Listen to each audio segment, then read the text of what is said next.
Boa noite a todos. Estamos aqui de volta à nossa sequência Isolamento Anatômico AMC. Hoje com o episódio 12 da primeira temporada. E hoje nós vamos conversar um pouco sobre a anatomia aplicada das síndromes coronarianas agudas. Anatomia aplicada ao infarto agudo do miocárdio. Esse tema é bastante interessante porque, na realidade, quando a gente atende um paciente com infarto agudo do miocárdio, a gente preferencialmente tem que ter uma ideia com base no que a gente observa, seja no eletrocardiograma, seja no ecocardiograma feito na fase aguda, para que a gente já possa imaginar ou antever, né, o que encontraremos na cineangiocoronariografia, ou dito de uma outra forma, qual seria o subsídio anatômico para aquela síndrome coronariana aguda que está acontecendo naquele momento. Então, primeiramente, a gente tem que introduzir o assunto, né? Afinal de contas, vocês estão no quarto período e é importante que a gente tenha uma noção clínica para prosseguir com essa nossa conversa. Então, vamos conceituar o que é uma síndrome coronariana aguda. Aqui, nós vemos a evolução da doença aterosclerótica coronariana. Então, aqui, imagina aqui é na criança, né? Você nasceu, você é criança, tem 10 anos de idade e suas artérias são perfeitas, são lisinhas, você não tem absolutamente nenhuma doença aterosclerótica. E a partir daqui, você tem a formação, né, de estrias gordurosas, né? Isso pode acontecer ainda na primeira década de vida. À medida em que a doença ela evolui, né?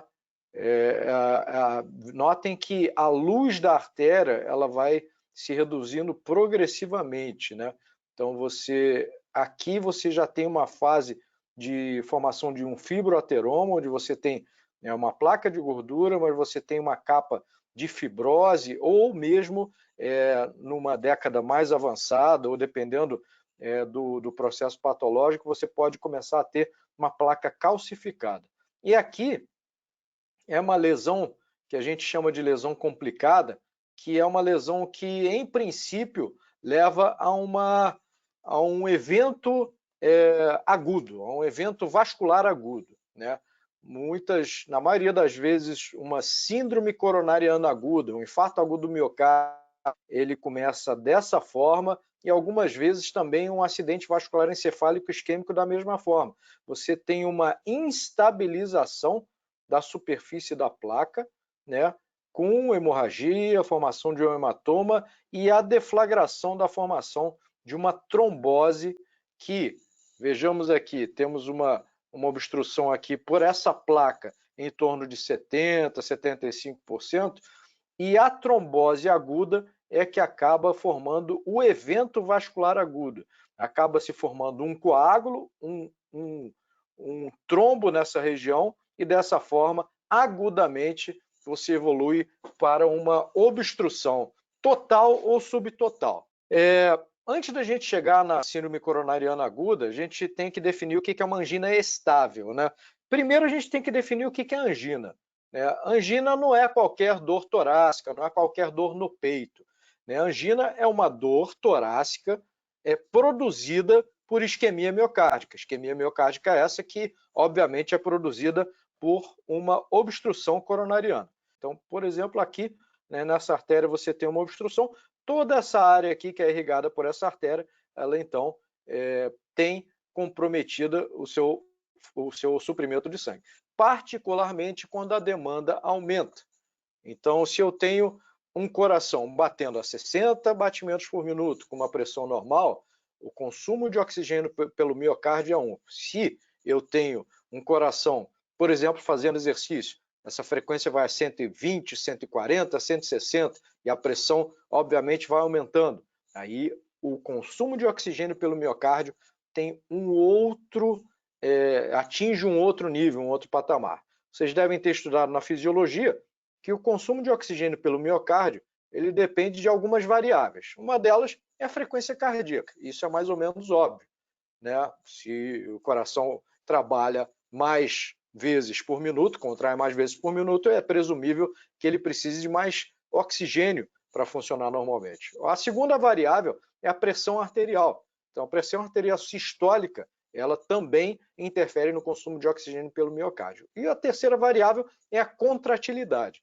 Então, essas três variáveis aumentando, né, aumenta a demanda de oxigênio pelo músculo cardíaco e aí você pode ter uma dor anginosa.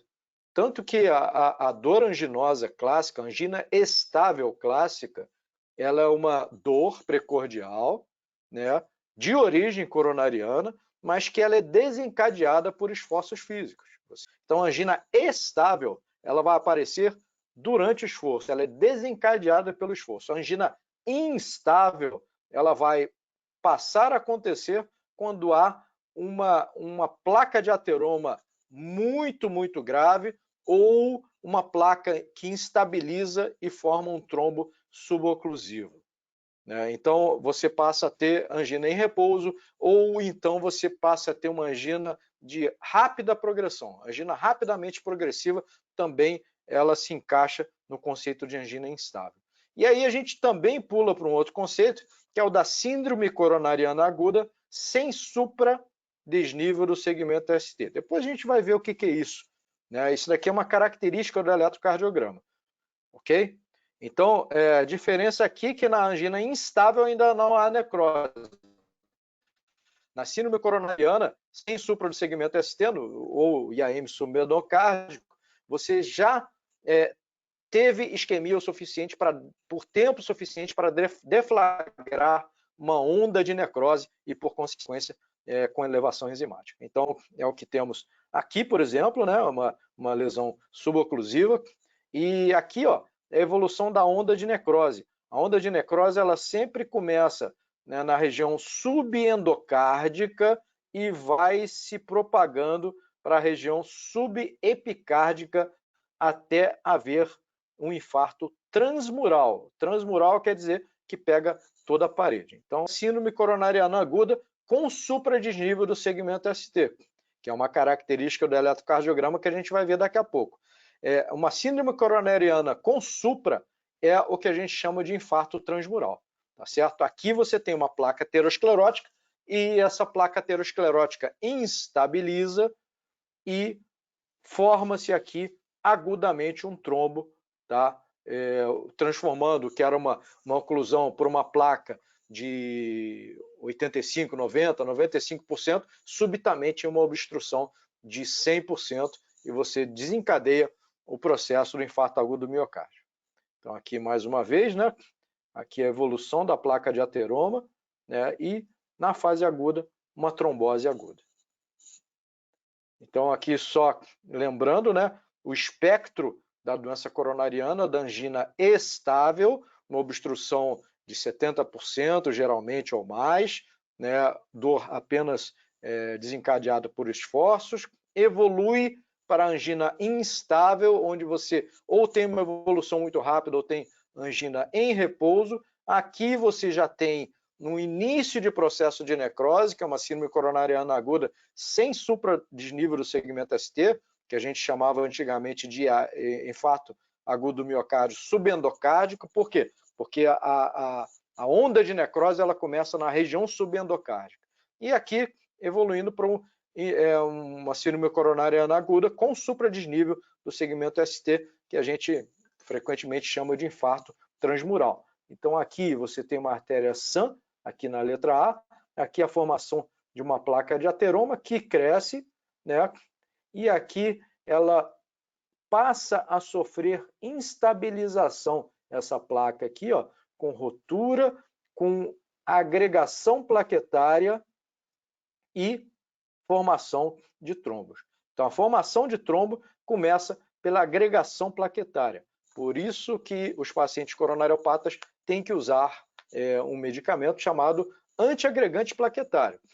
Tá? E depois que eles fazem uma intervenção chamada angioplastia, eles ficam com dupla antiagregação plaquetária. São dois antiagregantes plaquetários que agem por mecanismos diferentes, mas também esse não é o tema da nossa conversa de hoje. Então, só para rapidamente vocês lembrarem, vocês devem ter visto isso na fisiologia, né? A estrutura do traçado eletrocardiográfico, né?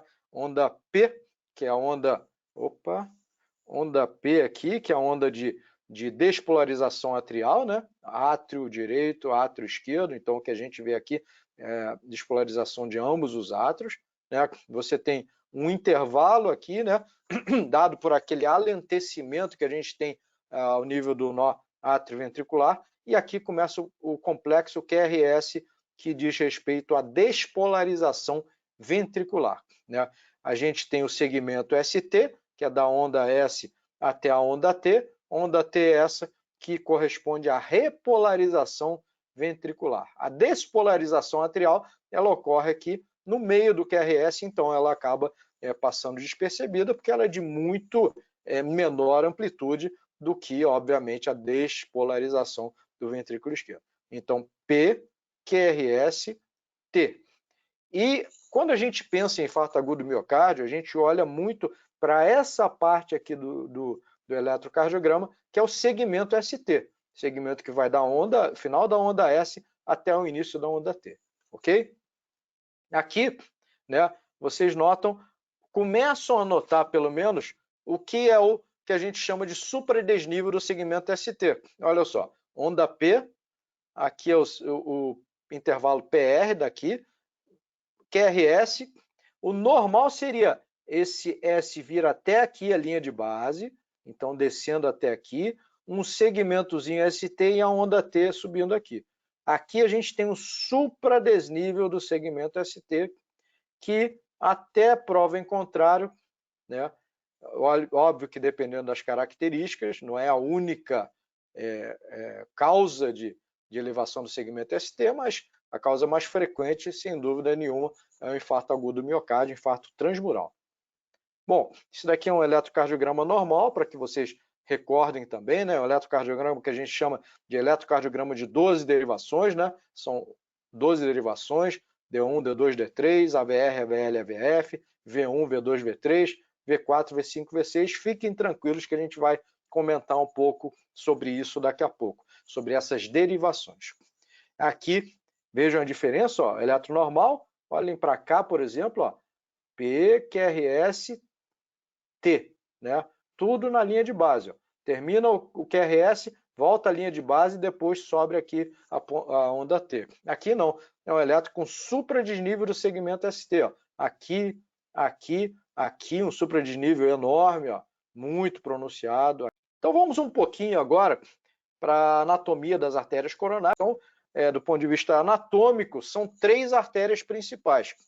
A interventricular anterior ou descendente anterior, a circunflexa e a coronária direita. Tá? Essas são as 3 artérias mais importantes do coração. Um conceito aqui que vocês já devem dominar, até utilizando a palavra de forma redundante, é o conceito de dominância, né?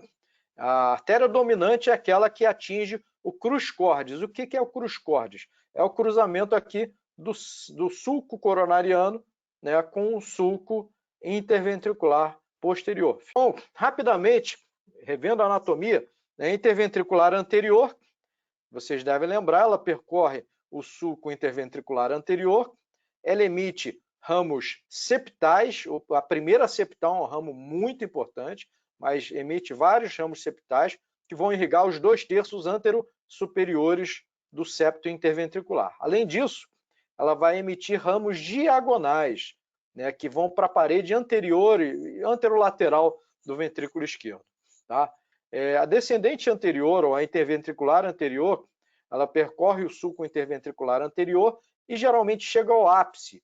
Tá? E no ápice, ela vai se anastomosar, pode se anastomosar com a interventricular posterior, também conhecida como descendente posterior, que é a ramo da coronária direita.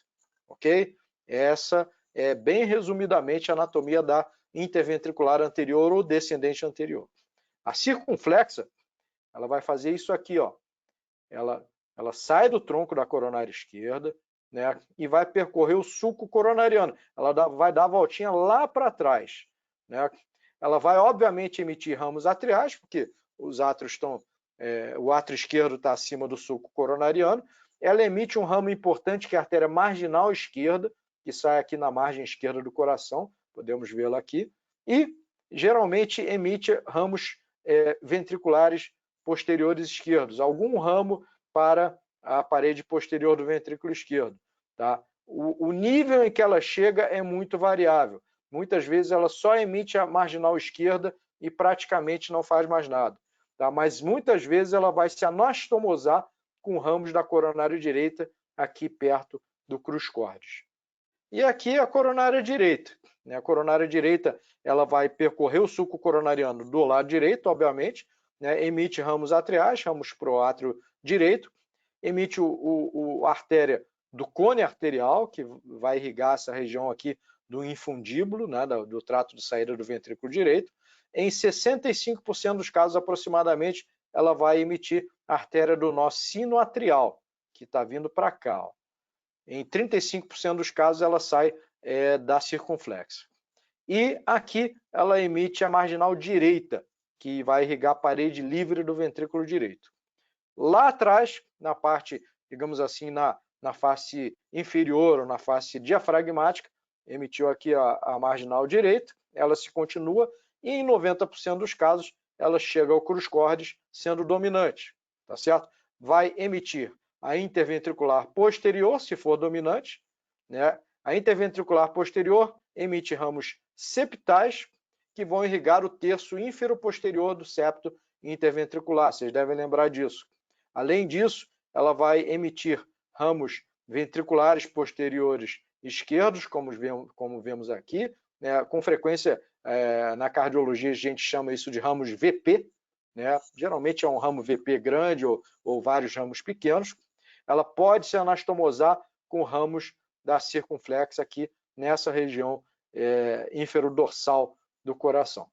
E geralmente também, sendo dominante, ela vai emitir uma artéria que sai nessa região aqui, exatamente no cruz-cordes, que é a artéria do nó átrio-ventricular, que não vemos ali, mas vemos aqui, ó, a artéria do nó átrio-ventricular, visível aqui nessa imagem de cineangicoronariografia. Então, do ponto de vista anatômico, é muito importante a gente fazer a relação de cada artéria com uma região do coração. Então, a interventricular anterior, bom, nessa figura temos aqui interventricular anterior, a circunflexa, né, e a coronária direita. Vocês estão vendo aqui um corte transversal, ventrículo direito e ventrículo esquerdo aqui e ventrículo direito aqui, tá certo? Então, a interventricular anterior, ela vai irrigar essa região aqui. A sua oclusão vai promover uma necrose na parede anterior e anteroseptal, da forma que está aqui, ok? Da mesma forma, a circunflexa, ela vai irrigar geralmente a parede lateral. E aqui, a coronária direita, ela vai irrigar a parede inferior, a parede dorsal, tá? Um pedacinho do septo aqui, a parte mais posterior do septo, e ao longo do seu trajeto também a parede livre do ventrículo direito, que do ponto de vista eletrocardiográfico, do ponto de vista hemodinâmico, é menos relevante. Bom, nós temos aqui, então, uma visão parede inferior, né, ou face diafragmática do coração, com uma coronária direita aqui, dominante, emitindo a interventricular posterior, já vimos esse slide antes, essa figura antes, e vários ramos ventriculares posteriores esquerdos aqui. Aqui é uma visão de um desenho, obviamente, né, de um atlas do Netter, mas aqui a correspondência em termos de visão da cineangiocoronariografia. Então, a gente tem um tronco da coronária esquerda, a interventricular anterior e a circunflexa. Isso daqui é uma visão oblíqua anterior esquerda, 45 graus. Então, a gente roda o paciente e vê mais ou menos nesse ângulo aqui. É o mesmo sistema esquerdo, né, numa visão oblíqua anterior direita, onde temos a oportunidade de ver bem o tronco aqui, né? A interventricular anterior, ela dessa forma aqui, ó, a interventricular anterior aqui, e a circunflexa indo lá para a parede inferodorsal do coração, da forma que vemos aqui. Aqui é o sistema direito, né, a coronária direita, em oblíqua, numa visão oblíqua anterior esquerda. Então, vemos aqui a coronária direita com a marginal direita aqui, e ela indo lá para trás, emitindo a interventricular posterior e um ramo ventricular posterior, ramo VP. Da mesma forma aqui, ó, terço proximal, terço distal, marginal direita aqui, indo lá para trás, emitindo a interventricular posterior ou descendente posterior, DP para os íntimos, e aqui o ramo VP.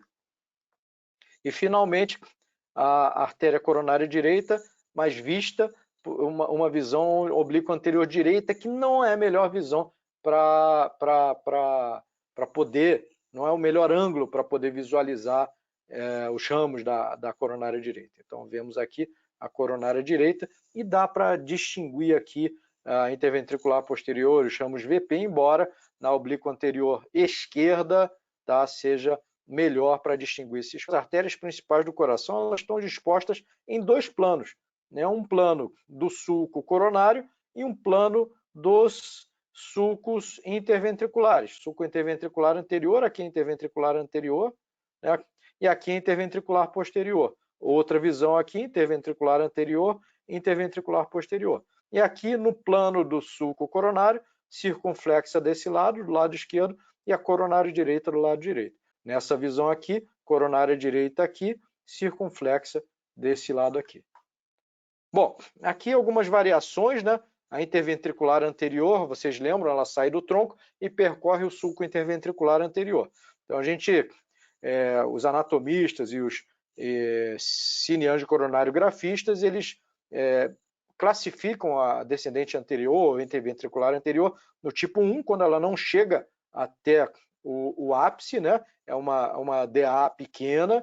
Aqui é uma DA maior, mas que não chega a atingir bem o ápice, o tipo 2. O tipo 3 ela vai até o ápice, e o tipo 4 ela ultrapassa o ápice e percorre, pelo menos em parte, o sulco interventricular posterior, né? Então, uma DA tipo 4 aqui vai pressupor provavelmente uma DP menor, uma interventricular posterior menor. Aqui é uma variação onde justamente nós temos o tronco da coronária esquerda, uma descendente anterior, uma interventricular anterior bem curtinha, né? Tá? Então aqui uma interventricular anterior pequena, o que vai pressupor uma interventricular posterior que ultrapasse o ápice e percorra parte do sulco interventricular anterior também. Aqui algumas variações de dominância, o slide não é um primor de qualidade, mas vemos aqui a região do cruz-cordes, a coronária direita chegando ao cruz-cordes, emitindo a interventricular posterior e alguns ramos ventriculares posteriores. Aqui a CX, a circunflexa dominante, emitindo aqui a interventricular posterior, chegando no cruz-cordes. Aqui uma CD, uma coronária direita, não só dominante, mas como bastante grande, né? Um território bastante grande, emitindo inclusive vários ramos VP importantes, ramos ventriculares posteriores. Aqui uma coronária direita dominante, mas pequena aqui a descendente posterior, a interventricular posterior, porque a interventricular anterior ela é grande, aquela tipo 4 que vem até aqui, invadindo parte do sulco interventricular posterior. E aqui, mais uma vez, uma coronária direita dominante com uma interventricular pequena, com uma participação maior da interventricular anterior aqui, passando do ápice, tipo 4, então, e invadindo o sulco interventricular posterior. Nessas duas aqui, a circunflexa emitindo o seu ramo marginal esquerdo e um ramo ventricular posterior. Ramo marginal esquerdo. Aqui é uma circunflexa dominante, então aqui nós temos o átrio esquerdo, o átrio direito, uma visão ínfero-dorsal, e aqui a circunflexa que geralmente emite a marginal esquerda e ela vai terminando por aqui. Aqui ela é uma circunflexa dominante, atingindo o cruz-cordes e emitindo a interventricular posterior. Então, por consequência, a CD vai ser uma CD pequena, o que a gente chama de uma coronária direita hipoplásica. O eletrocardiograma de 12 derivações e repouso, o que ele é? O que ele faz exatamente? Na realidade, o eletrocardiograma ele vai registrar a atividade elétrica do coração, né, obviamente dos átrios e dos ventrículos, E essas 12 derivações, na realidade, são 12 posições ou 12 pontos de vista por meio dos quais a gente observa, entre aspas, ou registra, melhor dizendo, as ondas do eletrocardiograma. Então, quando nós vemos, mais uma vez aqui, um eletro normal, vocês vejam que, por exemplo, essa onda, esse complexo QRS de despolarização ventricular, ele é o mesmo fenômeno que está acontecendo aqui, é tudo ao mesmo tempo, ok? Esse complexo aqui é tudo ao mesmo tempo. E notem que, dependendo da derivação, o formato dele e até a direção, se é para cima ou para baixo, é diferente. Então, isso já nos dá uma pista que, de fato, a gente está observando isso sob perspectivas diferentes. A gente pode dizer para vocês que dessas 12 derivações, 6 derivações, elas observam, entre aspas, num plano frontal. 6 derivações, elas vão observar, entre aspas, todos aqueles fenômenos elétricos no plano horizontal. Então, aqui é um corte transversal e ao longo de um plano horizontal, tá, você pode observar isso sob diferentes pontos de vista. Então, aqui, ó, mais uma vez, ó, D1. Eu estou olhando como se fosse do lado esquerdo. O que está acontecendo aqui dentro do ponto de vista eletrofisiológico, ok? D2 eu estou olhando de baixo. D3 eu também estou olhando por baixo, ó. É a ponta da seta que determina de onde eu estou olhando. AVR eu estou olhando aqui da direita. AVL eu estou olhando da esquerda aqui. A esquerda lá no alto. AVF, mais uma derivação que enxerga lá de baixo. V1, eu estou olhando de frente, um pouco da direita. V2 de frente, V3 até V6, indo progressivamente mais para a esquerda, ok? Então, a gente começa a ser capaz de agrupar essas derivações de forma a enxergar, por exemplo, que essas 3 derivações aqui, D2, D3 e AVF, elas observam esses fenômenos de baixo. Então, é natural que a parede inferior seja, tudo que acontece na parede inferior, seja mais bem visualizável por meio dessas 3 derivações, D2, D3 e AVF. É esse tipo de correlação que a gente tem que começar a fazer.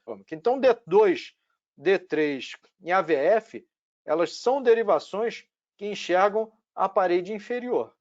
Isso acho que ficou claro para todo mundo. Agora, a gente tem que ser capaz não só de lembrar D2, D3, AVF é a parede inferior, mas também de lembrar qual artéria irriga a parede inferior. Isso daí vocês sabem muito bem. A artéria que irriga a parede inferior vai ser a coronária direita quando ela é dominante. E como ela é dominante em 90% dos casos, sempre que a gente pensa em parede inferior, infarto de parede inferior, infarto agudo do miocárdio que afeta D2, D3, AVF, a gente quase que imediatamente pensa numa CD, numa coronária direita. Quando a gente tem D1 e AVL, a gente está vendo daqui de cima, ó. Então é o que a gente chama de parede lateral alta, né? Então, se eu estou vendo daqui o que está acontecendo no coração, a gente chama então as derivações D1 e AVL de parede lateral alta. E que artéria que vai irrigar essa região lateral do coração, né? E aí vai ser a marginal esquerda. Se a gente tiver uma oclusão aguda da marginal esquerda, a gente vai ter um infarto lateral alto. Não é a situação mais frequente, mas quando acontecer, V1, V2, né? Aqui é algo bastante caprichoso que a gente não vai ver com muita frequência, não. Mas V1, V2, a gente tem a visão da região septal média. O que irriga septo médio? Né? Por isso que não é comum. É quando a gente tem o ramo septal, aquela primeira septal que eu tinha mostrado da descendente anterior, né, da interventricular anterior, que vemos aqui, ó, é quando ela é afetada, mas isso é uma coisa muito caprichosa. A gente não vê isso com frequência. V3 e V4 é septo baixo. Pegar só septo baixo, que também não é comum, eu devo ter uma DA pequena, tipo 1, tipo essa daqui, ó, uma DA com uma obstrução aqui, depois que saiu a primeira diagonal, onde eu tenho afetado aqui, depois que saiu a primeira diagonal, a primeira septal, eu tenho uma área muito pequena. Vamos ao que é um pouquinho mais comum, isso a gente vê muito. Parede anteroseptal, ó, de V1 a V4, infarto que pega V1 a V4, a gente chama isso de infarto anteroseptal. Então, olha, a gente pega o septo todo e convencionou-se chamar isso de infarto anteroseptal, tá? Então, geralmente, é uma interventricular anterior ou uma descendente anterior proximal, né? Geralmente, depois que sai a primeira diagonal, eu tenho aqui, então, é terço proximal para médio, eu tenho infarto anteroseptal. V5 e V6 é o que a gente chama de parede apical, ó. V5 e V6 está aqui, parede apical. Então, para ter uma repercussão tão restrita, tão localizada na parede apical, a gente tem que ter uma lesão obstrutiva realmente mais localizada. Então, eu diria para vocês que seria uma interventricular anterior, uma lesão mais distal. Então, aqui, por exemplo, uma lesão de terço médio para distal, uma oclusão aguda aqui, você vai ter comprometido aqui só a região apical. Mas mais comum é a gente ver um infarto de parede anteroapical, que pega de V1 até V6, né? E aí, geralmente, na maioria das vezes, a gente tem uma DA proximal, né, uma descendente anterior, uma interventricular anterior, com uma obstrução proximal importante. Geralmente uma DA grande, uma interventricular anterior grande, tipo 3, que chega bem até o ápice. Existe um infarto também, que a gente vê não tão frequentemente quanto o anterior, mas com alguma frequência, que é um infarto de parede apicolateral. Então, pega a região apical, que está aqui, ó, V5 e V6, e pega a região lateral, D1 a VL. Então, é parede apical e lateral. Geralmente, é um ramo diagonal grande ou um ramo marginal esquerdo igualmente grande. Na maioria esse daqui é o que a gente chama de infarto anterior extenso, né? Onde você tem de V1 a V6, o anteroapical, que a gente tinha chamado há pouco, mais D1 a VL, tá? Ou seja, parede lateral alta. Isso geralmente é uma artéria interventricular anterior ou descendente anterior, fechada lá no ósteo, com uma diagonal bastante expressiva. Então, se você fecha ela bem aqui na saída dela, no ósteo, assim que ela sai do tronco da coronária esquerda, você pega todas as septais, você pega todas as diagonais. Se você tiver uma diagonal bastante expressiva, que pegue parede lateral alta aqui também, né, aí você tem um infarto anterior extenso, anteroapical mais parede lateral alta. Existe também o que a gente chama de infarto de parede ínfero-apicolateral. Vamos entender aqui. Ínfero, D2, D3, AVF, D2, D3, AVF aqui. Ápico, V5 e V6, ó. V5 e V6, V5 e V6 aqui. Lateral, lateral alta, D1 e AVL. Esse infarto de parede ínfero-apicolateral, a gente vê também com alguma frequência, embora não seja o mais frequente, e geralmente ele vai acontecer quando você tem uma circunflexa dominante. Lembram? 10% sai a circunflexa do tronco da coronária esquerda, né? Ela dá a volta lá no sulco coronariano do lado esquerdo, dá a marginal e ainda vem para cá e dá a interventricular posterior, tá certo? Então ela pega toda a parede lateral, pega a parede apical, se tiver uma marginal grande, e pega a parede inferior também. Então, isso geralmente é uma interventricular, uma CX dominante. Ou uma possibilidade de você ter uma CD dominante, mas muito dominante, tão dominante que ela dê vários ramos para cá, os ventriculares posteriores, incluindo o ramo marginal esquerdo, mas isso é bem menos comum, tá certo? E aí você teria uma circunflexa bem hipoplásica, que também não é o mais comum. Um detalhe interessante também, né? Olhando a anatomia da coronária direita, né, que é o que na maioria das vezes vai causar um infarto de parede inferior. Então, se a gente tem um infarto de parede inferior e a gente pensa que a artéria culpada possa ser a coronária direita, né, a gente tem a obrigação de fazer mais duas derivações aqui, que a gente chama de V3R e V4R. Elas estão fora daquelas 12 derivações padrão, né? V3R e V4R, o R é de right, lado direito. Então elas equivalem, elas são imagem e espelho das derivações V3 e V4, que são do lado esquerdo. Então V3R e V4R. O que elas vão enxergar? Parede livre do ventrículo direito. Então, quando a gente tem um infarto inferior, geralmente é interessante pedir para rodar V3R e V4R também, para ver se há comprometimento do ventrículo direito, tá certo? Isso geralmente vai acontecer em lesões de coronária direita proximal. Então, se eu tenho uma oclusão aguda bem no início da coronária direita, eu presumivelmente vou ter um infarto de VD associado ao infarto de parede inferior. E, finalmente, temos aqui um infarto de parede inferodorsal. Vamos pensar aqui melhor. D2, D3 AVF, parede inferior. Então, a gente está pensando lá na coronária direita, né?